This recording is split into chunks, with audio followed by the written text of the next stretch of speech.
Welcome, everyone. Today we will get into the story that ended it all for Napoleon.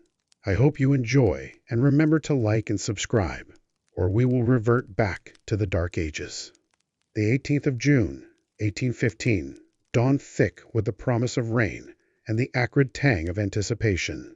Not a soldier on the sodden fields of Waterloo could have known they stood on the precipice of history, that their sweat and blood would etch an indelible mark on the tapestry of empires. For Napoleon Bonaparte, the air was thick with something more primal, the desperate hope of redemption, the burning desire to reclaim what he believed was his by divine right. The emperor had returned. After his exile to Elba, the Corsican ogre, as his enemies dubbed him, had staged a miraculous comeback. The Bourbon monarchy, restored to France, had proven unpopular. The army, loyal to its charismatic leader, had rallied to his cause. In a matter of weeks, Napoleon had marched back into Paris, a whirlwind of triumphant return, forcing King Louis XVIII to flee. The 100 Days, as this audacious comeback became known, had sent shockwaves across Europe. The old order, so carefully reconstructed after Napoleon's first abdication, was once again teetering. But this triumphant return had a chilling finality to it. The Allied powers, Great Britain, Prussia, Austria, Russia, had immediately declared war. They would not allow Napoleon to reignite the flames of conquest. The Duke of Wellington, the Iron Duke, renowned for his tactical acumen and unwavering resolve, stood ready with his Anglo-Allied army in the Netherlands. Facing him, across a muddy plain dotted with strategically placed farmsteads and ridges, was Napoleon's Grande Armée, still a formidable force, though diminished from its former glory. The previous day, the 17th, had been a tense prelude.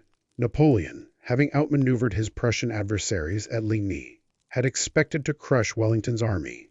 But Wellington, with a masterful delaying action, had managed to withdraw his forces to the defensive slope of Mont Saint-Jean, choosing a battlefield that favored his troops and played to his strengths.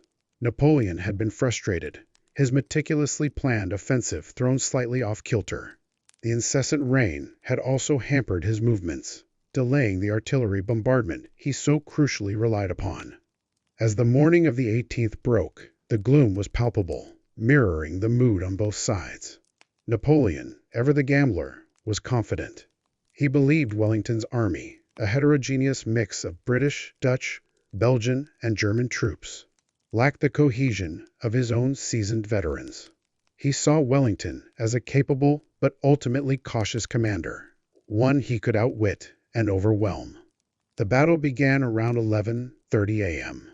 Marshal Michel Ney, the bravest of the brave, launched a massive infantry assault against the British center, specifically targeting the fortified farmhouse of Hougoumont.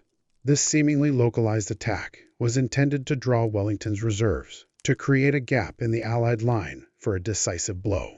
But Hougoumont, defended with incredible tenacity by the British Guards and Nassauers, became a bloody meat grinder.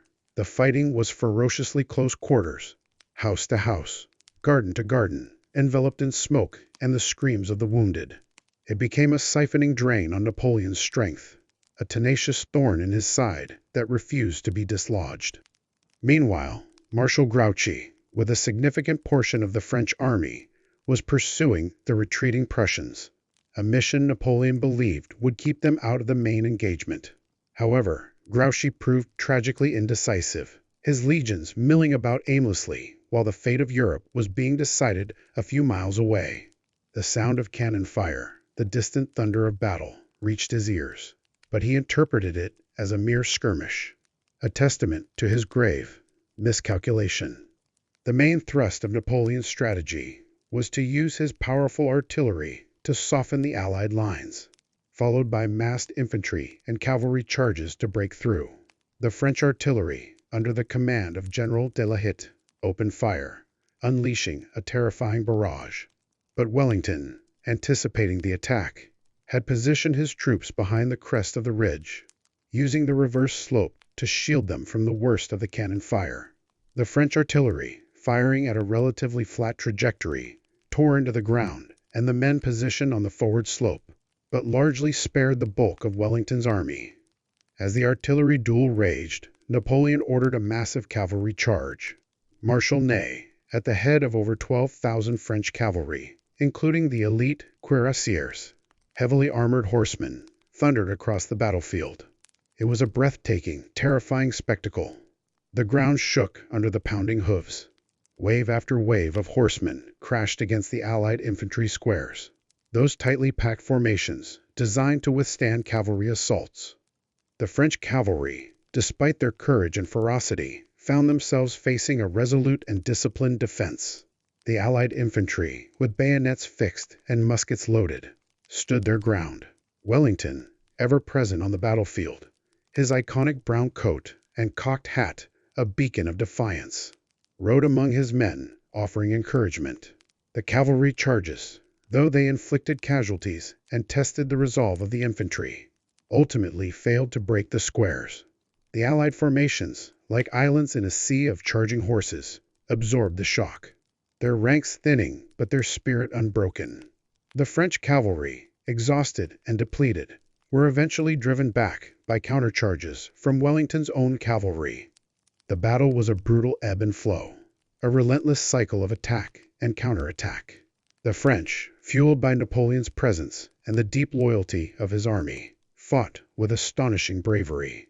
But Wellington's superior defensive position, his meticulous planning, and the sheer grit of his diverse army began to tell. As the afternoon wore on, a crucial turning point arrived. The Prussians, under the command of Field Marshal Gebhard von Blücher, the Old Thunderer, began to arrive on the French right flank.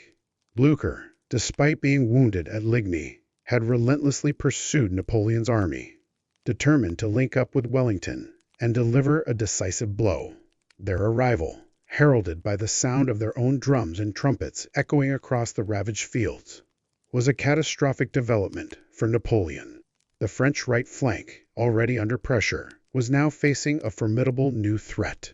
Napoleon, who had been focused on breaking Wellington's center, was forced to divert precious troops to face the Prussian onslaught.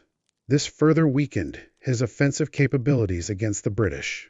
He ordered his Imperial Guard, the elite of his army, the men who had never been defeated, to advance. It was a desperate gamble, a last-ditch effort, to shatter Wellington's lines before the Prussians could fully commit. The Old Guard, a formidable column of veteran soldiers, marched with unwavering discipline, their bearskin hats bobbing, their faces grim and determined.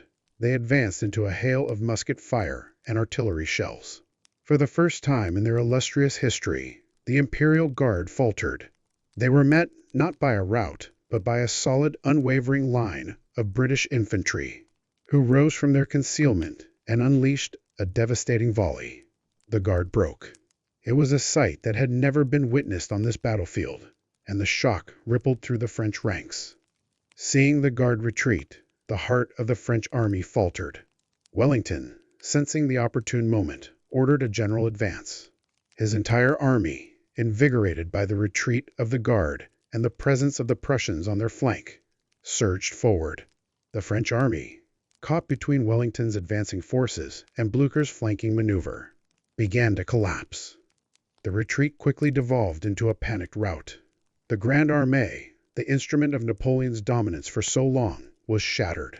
The Prussians, eager for revenge for their earlier defeat at Ligny, harried the retreating French relentlessly.